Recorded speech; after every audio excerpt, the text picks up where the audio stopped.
We are well into 2025, and we've now seen the all-new iPhone 16e. Upgrading to a new iPhone can always be a daunting task, and so with this 2025 iPhone buying guide, hopefully I'll be able to help you out. Hey, how's it going? I'm Josh from 91 Tech, and today we're going to go through every single iPhone in Apple's current lineup that they're selling brand new, and then we'll be going even further, looking at iPhones that you can find on the used market if you're looking for a potentially much cheaper alternative. From the $1,200 iPhone 16 Pro Max to the $100 iPhone SE second generation, there's something here for every price range. Timestamps will be in the description below, along with links to reviews I've made on a lot of these phones if you'd like more details. We're going to start with Apple's cheapest iPhone and work our way to the top, and then we'll be getting into every iPhone from the past 5 to 6 years, mostly available either used or refurbished. Just released in February, starting at 128GB, we have the all-new iPhone 16e. This phone has replaced the iPhone SE outright and has also led to the iPhone 14 being discontinued altogether. This makes sense as the phone not only costs the same as the 14 still did at $600, but it even looks very similar from the front. We've got the notch for Face ID with that 6.1-inch OLED display, and on the back, a single 48-megapixel camera lens with either white or black color options. There's USB-C, no MagSafe, which is disappointing, but you do have most other features you would expect like water resistance, 5G networking, actually with Apple's all-new C1 modem, which brings better power efficiency, and then of course the A18 chipset and 8GB of RAM, allowing for Apple Intelligence support. On paper, this phone looks like a pretty great deal at $600, but iPhones right now are more expensive than they've ever been, and this being the cheapest option available really isn't ideal. $600 especially often won't translate well to other countries. In Canada, for example, this thing is $900, which feels crazy for a supposedly budget smartphone. And that's the catch, this isn't a budget phone, and Apple no longer has a budget option with the iPhone SE now gone altogether. Even so, what you get here is pretty great, and is missing very little from the higher tier iPhones that Apple is still selling. In fact, it even has benefits over some of those phones, like with the battery life, which is really good, giving 4 extra hours of video playback over the $800 iPhone 16, and 6 extra hours over the $700 iPhone 15. I would say that right there for most people makes this phone absolutely worth buying over those devices, particularly when you consider you're saving money doing so. You are missing out on a few things: no dynamic island, again no MagSafe, the screen doesn't get as bright, and we do only have that single 48-megapixel camera lens with no ultra-wide option. There's also no camera control button like on the iPhone 16 if that's something that would interest you. But I will be frank here, there is zero reason to buy the iPhone 15 over the 16e in my opinion, when the 16e is basically just a better phone in almost every way. No dynamic island, sure, no ultra-wide camera lens, but everything else makes for a far better and more future-proof experience on the $600 device. I also don't think the iPhone 16 or the 16 Plus is worth it either, given that they have so little improvement over the 16e, and at least $200 more, again considering the battery life difference, the 16e is just the obvious buy right now if you want to purchase an iPhone. Or I would go all the way up to the iPhone 16 Pro if you want a more robust camera system and some more luxury features like the nicer build and Pro Motion. To summarize, the iPhone 16e is the best value iPhone in 2025 and is absolutely worth buying, if you can afford it. It's going to have a very long life of updates ahead of it and will provide an excellent iOS experience for its users for many, many years to come. Moving to Apple's next tier, we have the iPhone 15 at $700 and the 15 Plus at $800, both at 128GB to start, and I don't believe either phone is worth buying at this point, not because they're not good phones, they're actually still great, and up until the 16e came out, I was recommending them fully, but now that the 16e is out and cheaper, I really just think it puts these phones to shame in comparison. You do have some benefits like the dynamic island, MagSafe, ultra-wide camera lens, but you've also only got the A16 chipset with no Apple Intelligence and significantly lesser battery life. There's even no action button on the 15, just the slider, although this really isn't a big deal. Now there are instances where the 15 might be worth purchasing, like if you find it for a really good deal, but unless it's actually cheaper than the 16e, I really wouldn't bother personally. It's a fantastic phone with a lot of bells and whistles that you would want from an iPhone, but practically speaking, it just doesn't make sense when you can save money going for a slightly less premium but more powerful and better set up for the future 16e. If you've got an iPhone 15 right now, I wouldn't be anywhere near considering upgrading, but I also wouldn't buy one at the moment, at least brand new at full price. Now we go to the iPhone 16 and 16 Plus, coming in at $800 and $900 respectively, with at least 128 gigs of storage space. These really don't bring too much over the iPhone 15, with the highlights being the camera control button, Apple Intelligence, and some minor typical improvements to power and photography. We've got the 2 camera lenses, unlike the 16e, but again, like the 15, there's just not a whole lot else making these phones worth it over that cheaper device. Features like MagSafe and the dynamic island are certainly nice to have, but the battery life is still worse off. The 16 Plus does get an extra 2 2 hours of video playback due to the size, but I really don't think the Plus option is worth getting in the first place, when for not much more you can get the far more robust 16 Pro or even 16 Pro Max. These are terrific smartphones, but they're just not a good deal right now. While they sit perfectly in between the 16e and the 16 Pro, what you actually get is far closer to the 16e than the Pro, making it very worth it in my eyes to either spend less for that 16e or just spend more for the 16 Pro. Don't feel too ripped off if you've already bought an iPhone 16, again, they're great phones, but at this point, I just don't think they're good value. So let's move to the best of the best Apple has to offer in the iPhone 16 Pro and 16 Pro Max. The 6.3-inch 16 Pro starts at $1,000 with 128 gigs of storage, and then there's the 6.9-inch Pro Max at $1,200 with 256 gigs of space. If you want to aim higher than the 16e, then this is the phone I believe you should go for. We've got a premium titanium build, 3 camera lenses including a 5x zoom lens, along with the ultra-wide and main-wide lens, the ProMotion display, which means 120Hz and a far smoother feeling experience, and always on display, the A18 Pro chipset for even more power, and the screen sizes have gotten a bit larger compared to previous generations as well, if that appeals to you. I would recommend grabbing at least the 256GB 16 Pro. Over the 128, I think the extra space is nice to have, and of course the Pro Max doesn't even have that lower option. The biggest problem with these phones is that they're incredibly expensive, but they are the best Apple has to offer right now, and are easily among the greatest smartphones on the market without any doubt. If you're on a previous Pro model iPhone, like say the iPhone 12 Pro, I think this is probably a good next step. If you're on the 13 Pro or higher, I would wait at least until the iPhone 17 line later this year, since it's rumored to be a much more significant upgrade. Realistically, these phones are very similar to the 15 Pro, which isn't a bad thing, that was a great device. It's just that even with things like the camera control button, the 16 Pro really only brought very incremental upgrades. So I really don't think it's worth purchasing if you're still on a relatively recent iPhone, but if you're not, and you want the best Apple has to offer, it's hard to go wrong with the 16 Pro.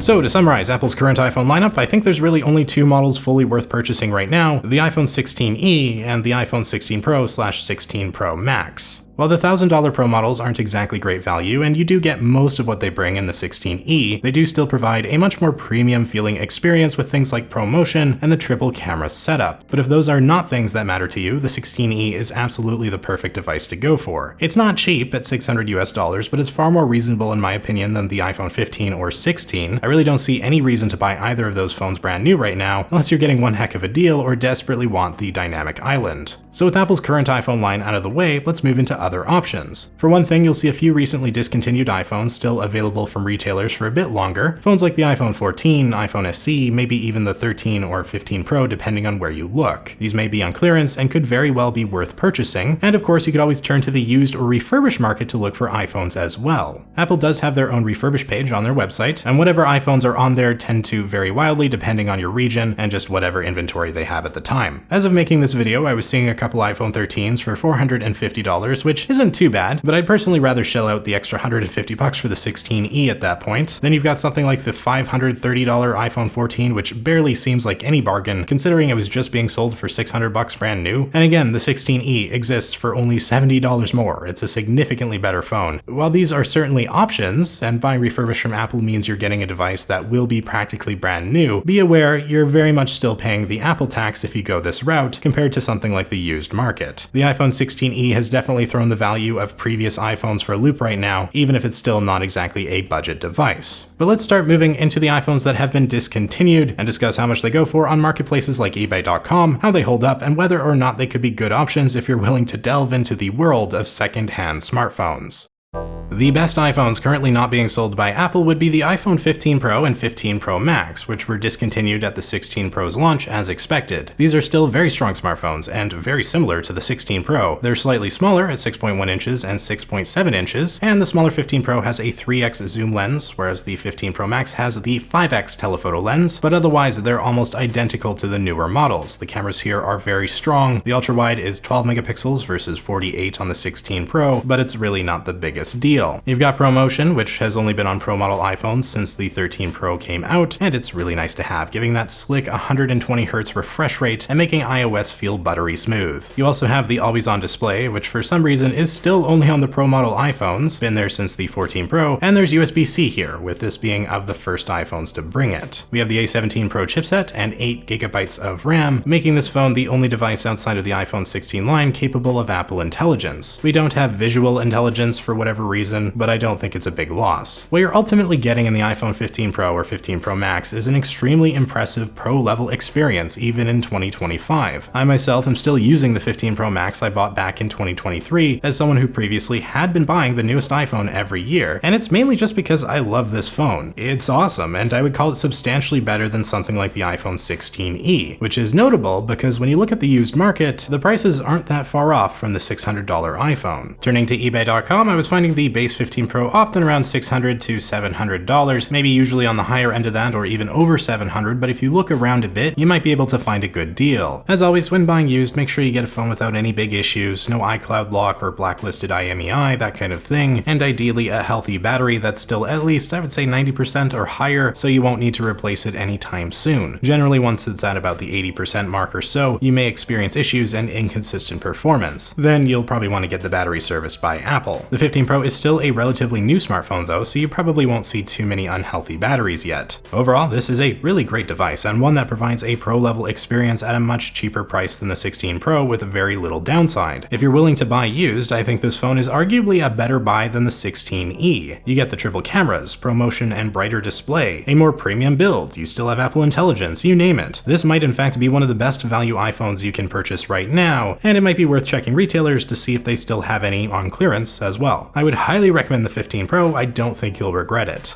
Now we're going to go a little out of order here and look at the other most recently discontinued iPhones, starting with the iPhone 14 and 14 Plus. These were just being sold by Apple at $600 and $700 of course, so there will be still retailers with available stock. I definitely would want to be saving a lot of money if I'm not going up to the 16e, since that phone does bring substantial upgrades to processing power, battery life, and even the main camera lens. Still, even with some compromise, the 14 and 14 Plus are very solid phones. You've got the notch, as well as the Lightning port rather than USB-C. The wide and ultra-wide camera lenses are 12 megapixels each, but still pretty good. Battery life is good, but not great, though the 14 Plus is better by nature of being bigger. We've got Apple's A15 Bionic chipset, specifically the same one as in the 13 Pro. These phones were actually very minor upgrades over the iPhone 13, though we do have 6 gigabytes of RAM rather than 4, which means there's still a good bit of power here to keep these phones smooth and reliable for many more years of software updates. Specifically, I would expect full iOS support for another maybe 3 to 5 years. Tough to say exactly how long they'll get, but they're performing great at the moment, and that won't be changing anytime soon. Looking to eBay.com, the 128 gig iPhone 14 was often around $300 to $350. As always, watch out for the battery health, but this does seem like a pretty fair price for what you get, though if you want to save a little bit of money, you might want to look to the iPhone 13, as it's a very similar phone and a bit cheaper. The 6.1-inch iPhone 13 was discontinued at the same time as the iPhone 15 Pro, and the 5.4-inch iPhone 13 mini, which is likely the best small phone Apple will ever make, was discontinued in late 2023. These phones are very similar to the iPhone 14, having solid cameras, the A15 Bionic chipset with one less GPU core than that of the 13 Pro or the 14, not a big deal, and 4 gigabytes of RAM rather than 6, which may lead to lesser performance down the line, as well as things like apps not staying open in the background for as long. These are still very solid phones though, feeling spiffy and set to receive another good few years of full software support. We do still have the notch here, but it's reduced in size compared to previous iPhone models, which is especially noticeable on the smaller iPhone 13 mini, as the notch naturally takes up a higher portion of screen real estate. The bigger iPhone 13 in particular I think is a great buy on the used market right now, with the 128 gig model often around $300, pretty solid for what you get. The 13 mini I'm a bit more hesitant to recommend due to the battery life being pretty mediocre at best, just due to the phone itself being so small, but I was seeing it at around $250 or so, though as always that varies significantly from listing to listing. Now if you do prefer small phones, the 13 mini is literally as good as it'll ever get, so I would recommend it if that's you. Plus, aside from the lesser battery life, the mini and the bigger 13 are the exact same phones, and they're both great experiences in 2025. If you're on a bit of a budget but have at least a little money to throw around, I think these are great iPhones to look at. Then we have another recently discontinued device in the 4.7-inch third generation iPhone SE from early 2022. This phone has the same A15 Bionic chipset as the iPhone 13, as well as 5G networking, and those are the only upgrades it brought over the second generation SE from 2020. Apple was just recently selling this phone for $430 which was too much for what you get. This is just basically an iPhone 8 from 2017 with an upgraded chipset, with even the camera being the exact same sensor from all those years ago. Performance, however, is still spiffy you thanks to the A15, and so if you do prefer that home button, or at least don't mind it, it is a very acceptable experience. Battery life does tend to be pretty rough, even if it's healthy, but if you're a light user, it may not be a concern. When it comes to a phone capable of the basics, the SE3 is actually one of the best value smartphones on the used market, easily found on eBay for under $150 for the 64 gig model. That's pretty impressive for such a capable smartphone, even if it's in a much older, more dated package. The camera quality is rough, battery life sucks, and the display is okay at best, but the core iOS experience is still as solid as ever. I wouldn't recommend purchasing this phone per se, but if you're getting a good deal, it's not a bad choice, particularly for those who prefer the older form factor. This is sort of the perfect device for maybe your grandparents, for example, or anyone who just doesn't need to do a whole lot with their phone. It was a terrible deal brand new, and I would be wary buying remaining inventory from a retailer unless the price is significantly slashed, but at $150 or so off eBay, it's pretty hard to argue with what you get. Now let's move to the 6.1-inch iPhone 14 Pro and 6.7-inch iPhone 14 Pro Max. These phones are approaching 3 years old, but still very much feel like Pro devices in both design and function. They still retain the Lightning ports like the iPhone 14, and there's the slider instead of the action button from the 15 Pro, but these were also the first iPhones to bring the dynamic island, which helps the experience feel very modern and fresh. And you also have that always-on display for the first time, which is again a Pro-only feature for whatever reason. You've also got the first time Apple had the 48-megapixel wide lens on the back, and then there's the 12-megapixel ultra-wide and 12-megapixel 3x zoom telephoto lens, making for a still fantastic camera system despite the age. For performance, we have the A16 chipset and 6GB of RAM, which will allow for many years of software updates in the future, and along with that ProMotion display, this phone still feels extremely smooth and good to use. On eBay.com, the 14 Pro with 128 gigs will cost you approximately $450 to $500. Not bad for what you get, as this is still a great phone, but I would personally be inclined to spend a little bit more to get the 15 Pro, as it does feel sleeker and packs in some nice features like Apple Intelligence and USB-C. Or you could save a little cash and go down to the 13 Pro, which really isn't too much different. The 6.1-inch iPhone 13 Pro and the 6.7-inch 13 Pro Max still retain the notch rather than the dynamic island, but we do have that 120Hz ProMotion display for the first time here, and while the main camera is still 12 megapixels rather than 48, the entire setup is still really strong with that 12-megapixel ultra-wide and 12-megapixel 3x zoom telephoto lens to boot. That notch is of course also reduced in size. We have the A15 Bionic chipset along with 6GB of RAM, which will make for really fast and consistent performance with many more years of iOS updates. Tough to say how many for sure, but I would wager somewhere in the neighborhood of 3 to 5, much like the iPhone 14, which shares the same processor and RAM. On eBay, the 13 Pro isn't a whole lot more money than the iPhone 14, despite having a lot of nice additional features. The 128 gig model will cost you around $350 to $400 depending on what you can dig up. Definitely be wary of battery health since these phones are approaching 4 years old now, but for what it's worth, the battery this generation was pretty good and definitely a jump from the 12 Pro. And so long as it's healthy, I think it'll do you pretty well. Overall, the iPhone 13 Pro and 13 Pro Max are still the complete package and probably the oldest Pro model iPhones I would look to buy. I would say this is almost the perfect used iPhone in a lot of ways if you can get a good deal on it. The 6.1-inch iPhone 12 Pro and 6.7-inch 12 Pro Max from 2020 might look like a lot of newer iPhones, but they're lacking in some key areas. The notch is bigger, the camera systems are definitely older, even with the triple lens setup and LiDAR. That's a 2x telephoto lens, not 3. We don't have the ProMotion display, the battery life was only okay, and actually a minor downgrade from the 11 Pro, and the 12 Pro really just doesn't have a whole lot going for it compared to the 11 Pro or even the non-Pro iPhone 12 for that matter. Performance is still solid with the A14 chipset and 6 gigs of RAM, and while the cameras are dated, they can still produce impressive results. We've got 5G networking, which was new with these phones, along with MagSafe, which is again weirdly not even on the iPhone 16e, so that's something. On eBay.com for the 128 gig model, you're looking at around $250 to $300, and I just don't think that's worth it. For when $100 more, you can get the far superior iPhone 13 Pro, which was really a strong upgrade. ProMotion, reduced notch, basic improvements to the cameras and speeds, better battery life. The 12 Pro isn't a bad phone, and it still looks and feels premium, but I don't think it's worth buying. Don't forget these devices are now nearly 5 years old. I'd wager it still has another 2 to 3 more years of software updates, possibly longer, but it's getting up there in age.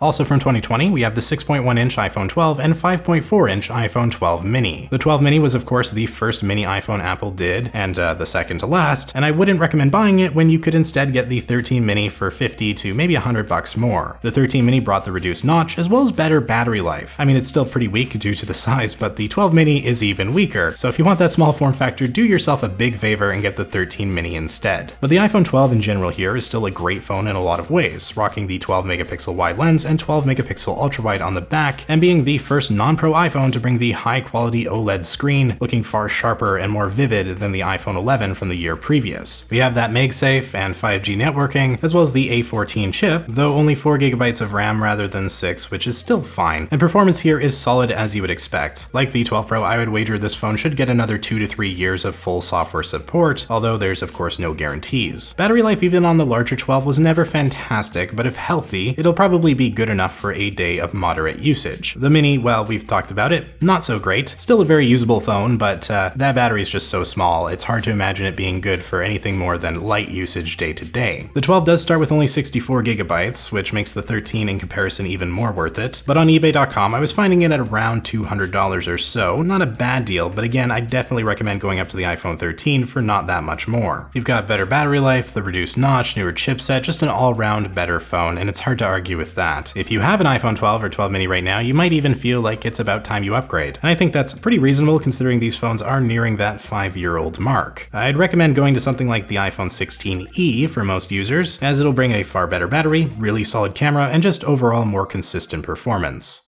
Then from early 2020, we have the 4.7-inch iPhone SE 2nd generation featuring that home button. This was basically the iPhone 8 with the A13 chipset, the same chip as in the iPhone 11, and we get 3 gigs of RAM, which isn't great, but for the users of a phone like this might not be a big deal. It still performs fine. The camera is mediocre, battery life is quite rough, and the build is old, but like the 3rd gen SE, the actual experience itself is still very much iOS, and this can be a capable phone if it needs to be. On eBay.com, I was finding the 64 gig model often under $100, which is pretty crazy for a smartphone fully supported on iOS right now, with likely another couple years of updates left, though that's not guaranteed. I would still spend a little more to get the 3rd gen SE used, as it does bring a newer chip and should get a couple more years of updates, but overall the 2nd gen SE fits really well as the ultimate budget iPhone if you just don't want to shell out the cash for anything better. While it may not be exactly fast anymore, and that form factor is practically prehistoric in smartphone terms, ultimately this is a phone that can download and use basically any app and do basically anything that the $1,000 plus iPhone 16 Pro can do, and that's pretty impressive no matter which way you toss it.